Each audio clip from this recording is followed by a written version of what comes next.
umugisha ndagukunda kuvuga ko ngukunda mba numva ikinyarwanda ari gito ariko ndabizi neza ko ndamushimira ko ashigikira mu ivugabutumwa ndamushimira ko atuma nkomera nabirinduka nkamenya ko ndi kumwe n'umuntu biba bigoye kujya kuvugira Imana waraye ku nkoni murabyumva ntabwo washobora kuvuga Imana neza waraye ku nkoni ntabwo washobora kuvuga Imana neza wararanye n'umugabo wasinze ariko ndagushimira ko wakomeje kunshigikira Imana ibaha umugisha ni kuzama umugabo utazabangamira ivugabutumwa uzanshigikira akambera amaboko ariko wababwije ukuri ko wankundaga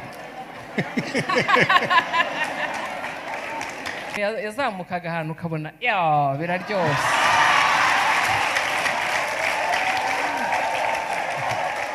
ariko ntabwo ibyo byatumaga numva ko yambera umugabo.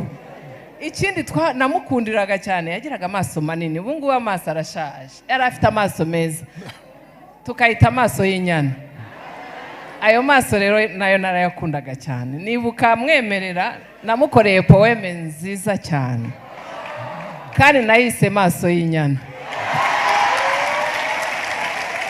ni wowe bivuze twakundanye ngira ngo urumva twamenyanye 8 ni nabwo namumenye nk'umwarimu hanyuma ubu tumaze imyaka 41 tuziranye mwivuga butumwa mbwira Imana ngo kugira ngo nzamenye ko ari unzaniye mbere yuko nsuhuza azabanza senge agakundambagiza murabona ko nari mwiza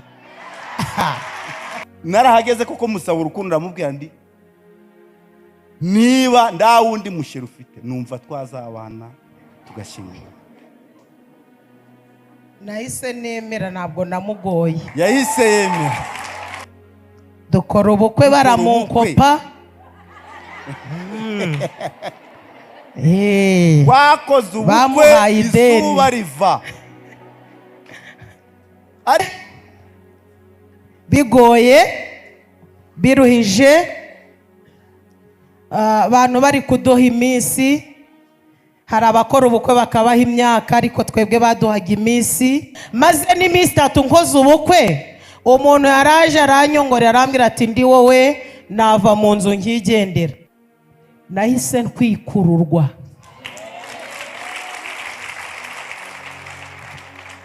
narabyaraga ngatoroka ibitaro nabuze ayo kwishura ntangira kwambara neza ariko nawe wambaye neza hanyuma 88 nibwo yampropose ariko reka mbabwire rero igishimishije abantu murimo gudatinga muri iyi minsi sinzi niba hari cyangwa abadetinzwe sinzi niba hari umuntu bigeze badetinga nkanjye ko igihe ibyanjye byabaye mu mwuka reka mbikuvugire oya reka mbyivugire ntago yabivuga nkanjye kuko ntago yavuga amarangamutima yanjye wazavuga ukuntu byamujemo ariko genda mubwira uko nabyumvise iteka yambonekeye kera ngo aravuga ngo nagukunze urukundo ruhoraho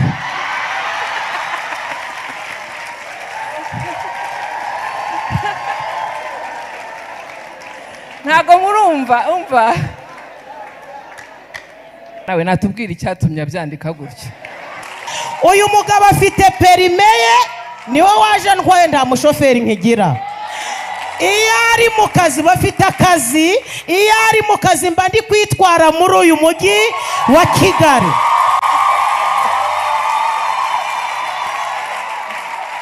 ndagira ngo abagore mbabwire ko dufite Imana idukuraho igisuzuguriro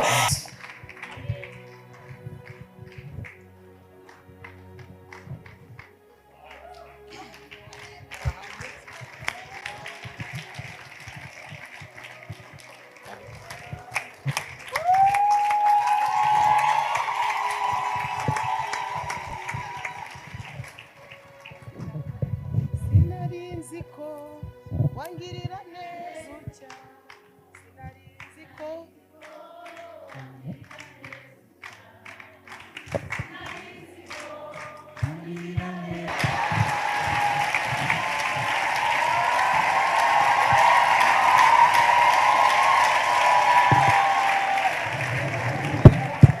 amina bo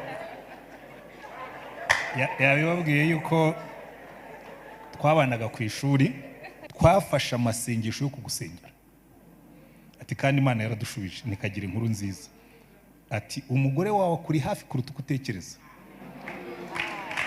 ni ntakabandi ati rwose twarasenze Imana iradusubiza yashyizeho vi ati ni Penina ndamubwira nti baba we ibyo ntabwo ari Imana ibyo ngibyo ni amasantima yanyu ni Penina afite ibyaha bitatu icyaha cya mbere ni umunyeshuri wanjye icyo ntigishobora gutuma icyo ntabwo cyari icyaha muri sansi y'ibyaha byo muri Bibiliya ni impamvu ndamubwira nti ntabwo nshobora kurongora umunyeshuri nigisha wangirira neza ucya warakoze Yesu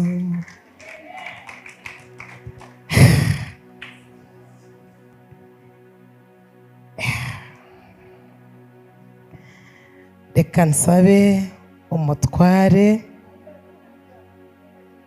ari ubanza nabuze aho nahera ndi kugira ngo manze mukopere. Yesu nashimwe. Twatangiriye ku cyiciro cy'uko twamenyanye.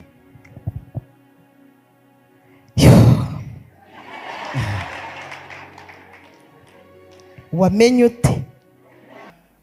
byanyicira izina aricara yeza kirazira nawe ni impamvu ya kabiri nge nasabye Imana umugore ndusha imyaka 4 uriya murusha 9 ntabwo Imana ishobora kumpa umugore ndusha imyaka 9 aricara aranseka nzaporopoza nese kuko umunyeshuri noneho nandika ku gapapuro ariko narabanje ndabitekereza ndabisengera mbishyira muri zo formulation ndamubwira ni ntacyo reka mbyandike gutya nantera n'akadobo ntabwo tuzaba twavuganye ndazahaza mpakanire mubwire ni thank you ariko ntagiye mu magambo menshi ashyiramo yagarutse aje kuvuga ndanaza ndamubwira nti numvise bitajyamo kubera impamvu ebyiri cya mbere uranduta cyane kandi acyafite gahunda yo kujya kwiga cya kabiri wabaye umwarimu wanjye ntago numva ukuntu ntaba umugore w'umwarimu wanjye rwose ntago nazabibasha arambwira ati se byanditse muri Bibiliya nambwira nti nari nyoboye korari ariko dusengera muri paruwasi imwe tugira igiterane yararirimbaga nanjye nararirimbaga aririmbye ari kumwe n'undi mukobwa zaba ikimenyetso kimwe ndavuga ndi Mana muri bara abakobwa babiri umbemo ikimenyetso cy'umukobwa tuzabana mbwira Imana ndayibwira ngo sinzi wawe ariko nzamanuke aho nzagera mbere azaba ari ubu atazi wacu ni wabo uwo mukobwa atahazi ntaho byanditse ariko ndumva bitarimo ati ntacyo niba ari iby'Imana ubwo ni iby'Imana genda ukomeze usenge nisubirirayo nkomeza gusenga rero amateka nayo mwayabonye twimariye mu 9 mu kwezi kwa 8 tariki 18 abona ajyaga ambwira ko mfite umugore mwiza ntibabyemere ubwo noneho baramubonye umeze neza mu buryo bw'imibereho n'imibanire inkingi ya mbere y'urugo rwiza ni urugo rwubaha Imana urugo rwubaha Imana rurangwa n'ibintu 4 icya kabiri gukunda umugore wawe nk'uko Kristo yakunze itorero akaryitangira icya gatatu kuba protection y'umugore wawe nk'uko burya Yesu araturinda anyway haleluya abwira Imana ngo urugo nzageramo mbere umukobwa nzasangamo muri bariya babiri, umwe niwe uzaba ari umugore wanjye. ngejo naramanutse hari ku cyumweru tariki 18, twarangije guterana amateraniro, saa sita zigeze bitamanuka, nta matelefone yari ahari ngo ndamuhamagara kuri telefone. ndamanuka ngigera ku mashuri, baza kana ndakabwira ndi si korari iririmba aha n'aha, abakobwa babiri baririmbira imbere, wamenya ahantu iwabo. arambwira ngo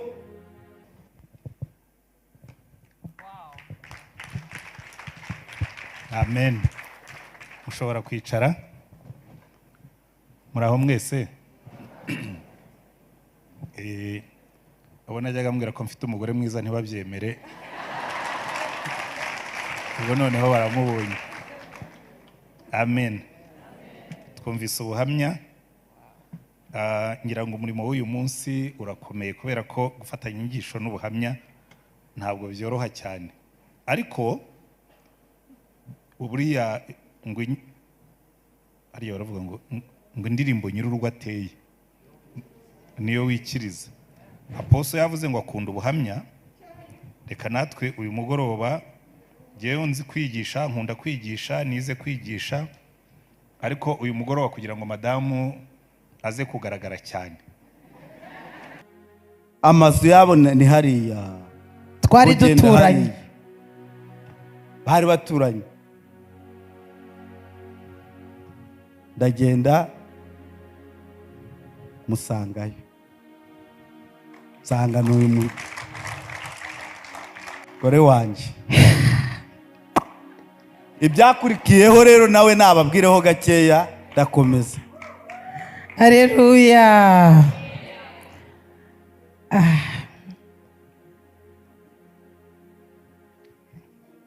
Imana inshoboze, kubera ibyishimo mfite ndabuze aho nahera, ariko ndabizi neza ko Imana irabinshoboza. Yesu ashimwe. Haleluya. Ndashima Imana ituzi amazina, ikamenya aho dutuye, ikamenya itangira ryacu, ikamenya n'iherezo ryacu. Ngewe nari narasenze mbwira Imana ngo Mana, ko nge natangiye gukorera Imana ndi muto, natangiye ivugabutumwa mfite imyaka 9. Mbwira Imana ngo Mana, nkeneye kuzama umugabo utazabangamira ivugabutumwa, uzanshigikira akambera amaboko mu ivugabutumwa. Mbwira Imana ngo kugira ngo nzamenye ko ari unzaniye, mbere y'uko ansuhuza azabanza asenge agushimire. Hanyuma abasore benshi bazaga kundambagiza, murabona ko nari mwiza.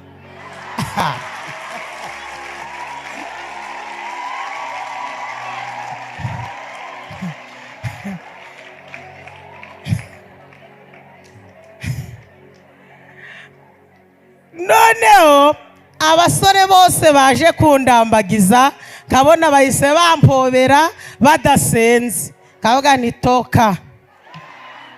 Hanyuma rero we akinjira mu nzu, naravuze nti reka ndebe ko nawe araba nk'abandi. Akinjira mu nzu akimbona, mbere y'uko andamutse yarambuye amaboko arasenga, atarandamutsa. Abwira Imana ngo ndagushimiye ko ibyo nagusabye ari byo umpaye. Nanjye nahise nsenga nshimira Imana, ndabibwira nti ndagushimira ko ibyo nagusabye ubikoze. Mpita muhobera. Ngaho vuga ukuntu wansabye urukundo guhangara umugore w'umuvugabutumwa. Icyo gihe nari n'umuvugabutumwa ndi n'umuhanuzi, ariko nawe yari umuhanuzi ariko murenzeho gato. Nanjye nari narabwiye Imana ngo igomba kumbereza umugore w'umuhanuzi. ukijijwe. Navuyeyo ngeze mu rugo mbwira mukecuru yarasengaga cyane, ndamubwira ngo hari umukobwa nabonye umusengere. Bukeye mu gitondo mukecuru arambwira ngo, ntabwo namubwiye amazina, amuvuga amazina yombi, aramubwira ngo ni Nyirapasika Vestine, uwo mukobwa wagiye gusura. Ibyo mbabwira ni ukuri, ngo mbese ni Nyirapasika wagiye gusura? Ndamubwira ngo ni Nyirapasika. Numva ngize icyizere cyane kubw'uko Imana imuzi n'amazina. Burya twese uko turi hano Imana ituzi amazina. Rero narahageze kuko musaba urukundo, ndamubwira ndi niba nda wundi mushira ufite numva twazabana tugashyingirwa. nahise nemera, ntabwo namugoye, Yahise yemera kuko nari mfite ibihamya. Tuvuye ku icyo cyiciro rero tugere ku cya kabiri, kuko iminota muba mwaduhaye aba ari uko ngo tuyije. Yego, Tugeze ku cya kabiri, turashyingiranywe, dukora ubukwe baramunkopa. twakoze ubukwe Bamuhaye ideni. izuba riva. Ariko dusubiye inyuma gakeya, musaza we yamaze kumenya ko ndi kumurambagiza, arambwira ngo imodoka zizaza mu bwo bukwe bwose njyewe nzazitanga, kubera ko nabonye uri umusore w'umunyamasengesho. Imodoka zaje mu bukwe, musaza we niwe wazitanze. Mu gihe cyacu twakoze ubukwe burimo imodoka ebyiri, ajya baravuga ngo ni 2 n'ebyiri. Nebye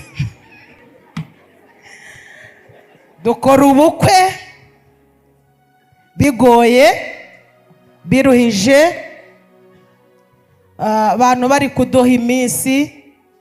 Hari abakora ubukwe bakabaha imyaka, ariko twebwe baduhaga iminsi. Ndibuka uwo munsi twakoze ubukwe, umuntu umwe yaranyongoreye ashingiye ukuntu abaje mu bukwe babuze ibyo kurya, babuze ibyo kunywa, cyane ko hari umuntu wari waranyemereye fanta turi gusenga. Hanyuma umunsi w'ubukwe ugeze, muhamagara arambwira ngo yabinyemereye ari mu mwuka, ngo none muhamagaye ari mu mubiri. Hanyuma abantu babonye ubukwe bwacu, babonye ukuntu abantu babuze ibyo kurya, umuntu umwe arambwira ngo ntabwo twagushingiye, ahubwo twagushinguye. Namwe mwitegereze Nyirapasika, ngo ntabwo banshingiye, ngo ahubwo bagize batera. Uwo muri kumwe mubwire ngo abantu bareba kubiboneka, dufite Imana ireba ibitaboneka. Ngaho vuga ukuntu twashonje, kuko ngewe maze n'iminsi 3 nkoze ubukwe, umuntu yaraje aranyongorera arambwira ati ndi wowe nava mu nzu nkigendera. Umugabo wawe nta mashuri, nta mirima, nta masambu, ubu uri kubona uzabahute. Ngo ari kungira inama, arambwira ngo nimve mu rugo. Ndamubwira ngo nabwiye Imana ko ntazayikoza isoni. Ntabwo ndava mu nzu ngo umugabo nta kazi, ntabwo ndava mu nzu ngo umugabo nta mirima. Mpagaze ku ijambo Imana yavuganye nawe, nguma mu ihema. Haleluya, amen. toskelas. Ubwo ukuntu twashonje, twinjire mu cyiciro cya 3, kuko ni nacyo kiryoshye cyane. Aho tugeze hararuta aho twahose.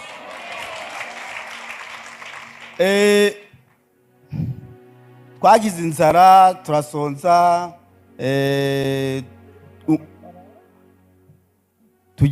dutwika amakara, burana twitse amakara, nakuye amabuye murayazi, hano makoro turi kuyagurisha kugira ngo turebe ko twabaho, bakaduha ikiraka. ariko icyo nshimira uyu mugore wanjye, sheri wawe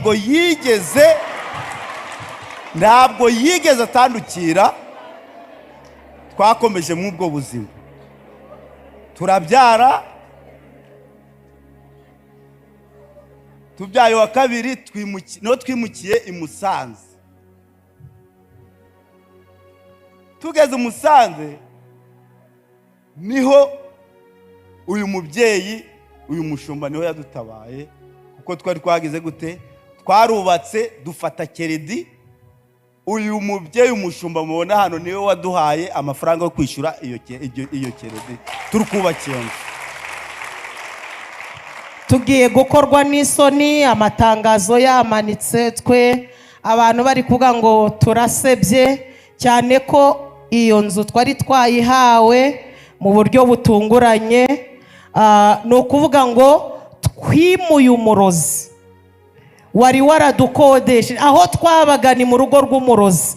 Noneho asuzugura Imana yanjye, aravuga ngo niba ntaretse gusenga ngo nimuvire mu rugo. Ndamubwira ndi sinareka gusenga, Imana nimbeshejeho. Arambwira ngo mada, niba utimutse numara iminsi 3 udapfuye uzamenye ko ntari umurozi. Nanjye namubwira ni muze, shingiye ko Imana yanjye ikora, shingiye ko Imana ishobora byose, aho gupfa aha nzahagura weho wimuke.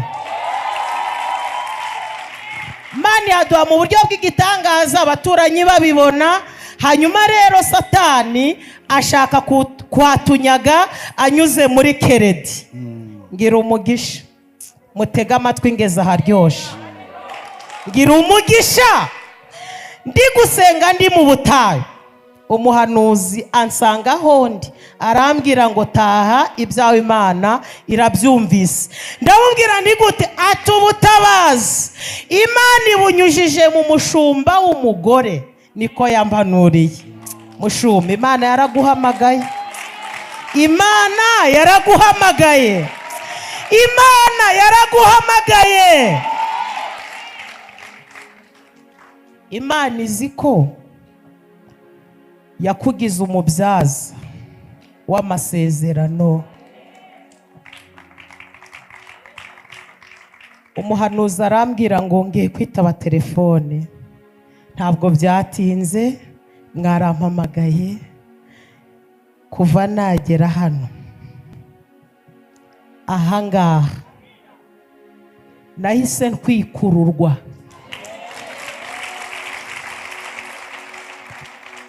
Narabyaraga ngatoroka ibitaro nabuze ayo kwishura. Mbyaye umwana wa mbere, musaza wanjye niwe wamuguriye imyenda. Ariko nkigera hano ideni ryarishuwe, isura ya Nyirapasika ihita igaragara, hirya no hino bakamamagara, nurira indege. Ariko Mana we, oya ngo nzareka kubivuga, ubu nareka kubivuga, nareka kubivuga gute? Mubyeyi, Imana yaraguhamagaye, reka nongere mbisubiremo. Igihe cyose iyo muramamagara ngo nze hano, mbanza kubibona mwiyerekwa, kikimenyetso cy'uko ari Imana inyibutse ikanyura muri wowe. Ndakubwira inzozi narose iri joro, ndabikubwira turi twembi. Amen, amen. Muracyari hano? Uziko iminota 30 ishobora kubirangiye we. Noneho rero reka twihute.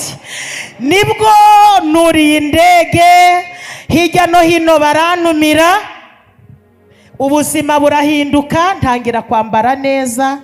Ariko nawe wambaye neza. Abana bacu bariga, ntabwo byarangiriye aho. Umushumba tugeze Dubai,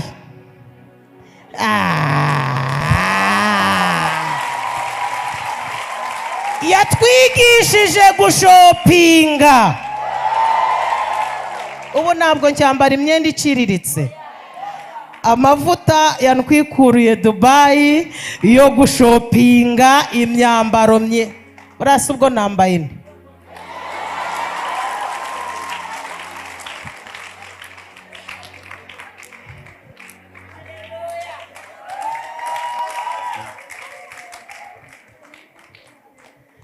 Hanyuma Imana yo kabyara amavuta akuriho yubaka n'ingo, atwigisha kwambika abagabo bacu.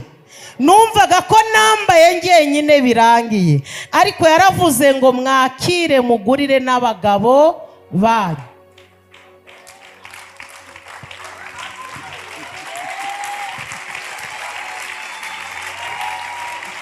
Si ibyo gusa, yaravuze ngo n'abana bakwiye kwambara imyenda myiza isobanutse, bikagaragara ko ari abana b'abakozi b'Imana.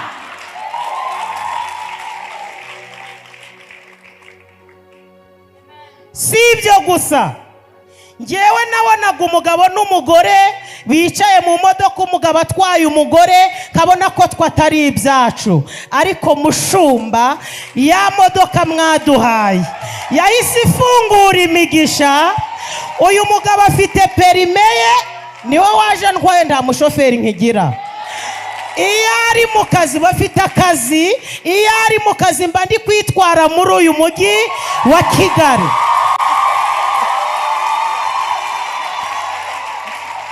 Ndagira ngo abagore mbabwire ko dufite Imana idukuraho igisuzuguriro, kandi Imana inyurira mu bakozi bayo. Imana izagusura inyuze mu mukozi wayo. Dusabwa kumvira edotiska fe pobresse hai onehoske fone.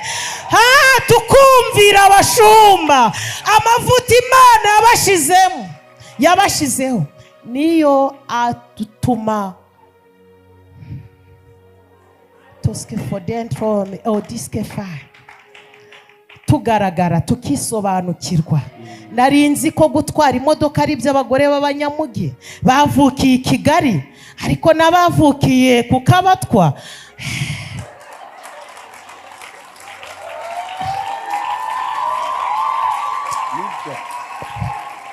Ubwo se mwagize ngo nibyo gusa? Yatwigishije no gukora, yatwigishije no gukora. Ubu ndi umucuruzi, mfite shopu yitwa Yakini Nyabugogo. Ushaka amakuvurori meza, amashuka meza, nyakubahwa, ya madorari mwaduhaye yabyaye umusaruro. Cya giterane turi muri arena, ngewe cyambyariye umusaruro. Ubundi gucuruza ari Nyabugo. Ndazaga ngaparika.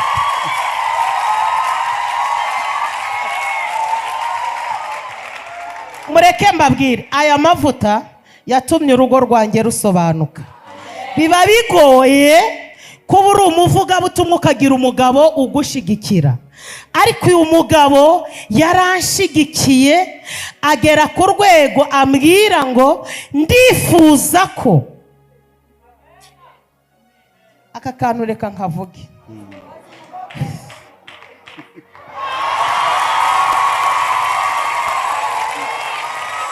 Arambwira ngo ndifuza ko bimenyekana ko wageze mu mavuta atandukanye n'ayo twahozemo. Muri aho iminota 30 yarangiye disi. Naringize ngo mbwire abantu ko Imana ifite aho ikura abantu n'aho ibageza. Urugo rwacu rwubatswe neza, guhera nagera hano ibintu byose byarahindutse. Ibyo turyamaho, ibyo turiraho, intebe twica, inzu dutuyemo. Gusa aba bantu mbagire ibintu byose byarahindutse. Mushumba, Imana ikomeze igushigikire. Abakuvuga nabi ntabwo barasobanukirwa icyo Imana yakuvuzeho. Imana yaraguhamagaye. Turi abagabo bo kubihamya. Mbwira abantu ngo nimuhumure, icyo musabwa ni ukwizera. Imana yacu ihindura amateka. Ni ukuri ubu nsigaye ndaparika imbere y'ishopu. Yitwa Yakini. Nanjye ubu nsigaye ndasohora fagitire.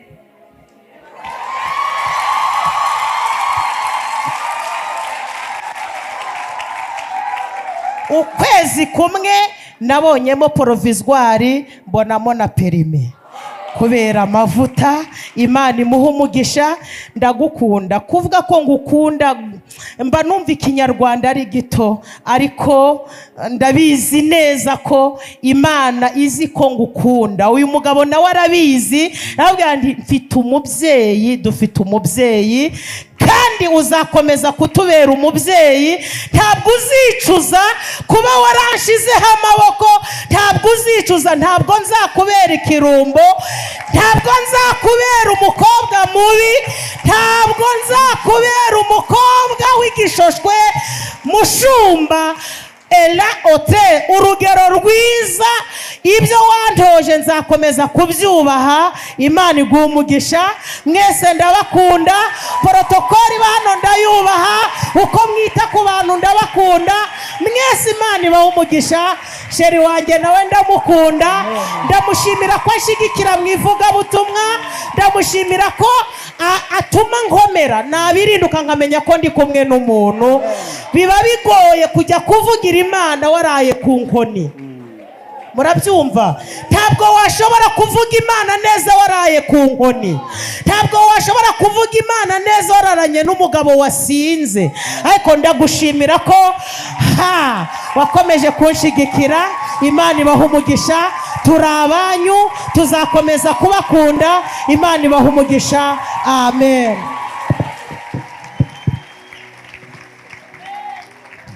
Haleluya. Imana ishimwe. Rero tugiye gufatanya. Birashoboka ko uri mu bitaro bitandukanye. Birashoboka ko ufite umurwayi rwariye mu rugo. Birashoboka ko ufite ikibazo waburiye igisubizo. Uyu munsi nzabona ngo ngufashe gusenga kugira ngo Imana igushyigikire. Nabwiye ko ndi umukozi w'Imana mberereye mu Rwanda, ariko nifuje kugira ngo mbarongere umugisha, namwe mu ndongere umugisha. Uyu munsi wa none rero tugiye gufatanya dusengere ibyifuzo, dusengere n'abarwayi kugira ngo abari kwa muganga babashe kuba bakegura umutwe. Tugiye gusenga dusengera abantu baba bari mu mihanda itandukanye kugira ngo Imana ijye ibarinda impanuka. Tugiye gusenga kugira ngo uyu munsi wa none Imana igire abantu ikura mu buzima bubi. Niyo mpamvu nshaka kugira ngo dusengere n'abacuruzi. Turakora ku mbande zose zitandukanye. Imana itugire neza cyane. Mwicishe bugufi rero dusenge, dufatanye gusenga. Mana, turagushimiye. Izina ryawe nirihabwe icyubahiro. Ducishwe bugufi nawe, tugiye musi birenge byawe. Turasubira ngo udushyire mu ngo by'amasengesho, duhabwe umugisha nawe. Sengeye abafite uburwayi butandukanye. Witeka Imana, abari mu bitaro bya CHK, hari abari mu mahopitali atandukanye, mbasabiye umugisha. Ndagusubira ngo lenti edra unetarareze uburwayi bwose mu izina rya Yesu Kristo. Waba urwayi wenda kwirukanye, waba urwayi wenda kwirukanye, waba urwayi wenda kwirukanye mu izina rya Yesu. Mbamagaye imbaraga z'Imana, mbamagaye amaraso ya Yesu kugira ngo azegera abantu bawe bari mu bitaro bitandukanye, ari abari mu Rwanda, ari abari hanze. Ndabasengeye cyane kugira ngo umwuka wera akomeze atendane n'aba bantu bawe. Ndasenda cyane lante kide tuke desta satani tero urwayi ndamwirukanye mu izina rya Yesu. Periye destande mini onke anostaine mu izina rya Yesu nepo levine udesta mu izina rya Yesu Kristo ndirukana imbaraga z'uburwayi ndirukana imbaraga z'umwijima mu izina rya Yesu Kristo ndirukana imbaraga z'ubukene pevosa anekide taine mu izina rya Yesu Kristo ndirukana imbaraga z'ubushomeri mu izina rya Yesu Kristo ndirukana imbaraga z'ibyabahiga byose mu izina rya Yesu Kristo ndahamagara imbaraga zawe ndahamagara ukuboko kwawe Uwiteka Nyiringabo nzenge abashoferi batandukanye Uwiteka Imana ndagusabye kugira ngo urinde abantu bawe imbanuka zitandukanye mu izina rya Yesu kora ku mbande zose kuri gitangaza gikomeye cyane bagwaye umutwe bakize mana bajya kuri vura bikanga ndagusabye ngo ubarinde paralize mu izina rya Yesu Kristo nzabimugisha buri umwe wese nzabimugisha wa wundi wasenze ariko gusubizwa bikanga mu izina rya Yesu Kristo senge abakobwa senge urubyiruko mana senge ababyeyi senge abagabo senge abasore mu izina rya Yesu buri wese yibonemo buri wese yifuza afite ndakwingiza Uwiteka Imana kugira ngo usubize kwibahisha izina ryawe icyubahiro tuzi neza ko tuzagushima tuzi neza ko tuzaza imbere yawe tukava gukomera kwawe izina ryawe ntabwo icyubahiro rengera buri umwe wese rero ufite icyifuzo cya kindi cyananiranye yegera imbaraga zawe muri ukwezi kwa 11 watabara ubwoko bwawe kwa 12 watabara ubwoko bwawe izina ryawe ntabwo icyubahiro data ayiwe mu kwezi kwa mbere nabonye neza yawe mu kwezi kwa kabiri nabonye neza yawe mu kwezi kwa gatatu mana nabonye neza yawe kwa kane no kwa gatanu mana we nabonye neza yawe ayi kwa karindwi no kwa munane mana we nabonye neza yawe mu kwezi kwa 10 no kwa 11 turimo nabonye neza yawe ukwa 12 mana we tuzabone neza yawe nzabone neza yawe mana we nzabone neza yawe reka ubwoko bwawe tubone neza yawe izina ryawe rirushaho guhabwa icyubahiro desti edrai bone erie desta urakoze mana ndagushimiye zomerie udestai onki desti edrai erie bavine wili stage urakoze kubanye n'abarwayi urakoze kubanye n'abashoferi urakoze kubanye n'abafite ibyifuzo izina ryawe ntabwo icyubahiro ngaho tindana nabo rero aine edesti edrai bashyikiwe n'imbaraga zawe niwe muganga w'ukuri nsi bashyigikire kubatabarira igihe mu izina rya Yesu amen shalom shalom mu bihe byiza amaraso ya Yesu akomeza abegera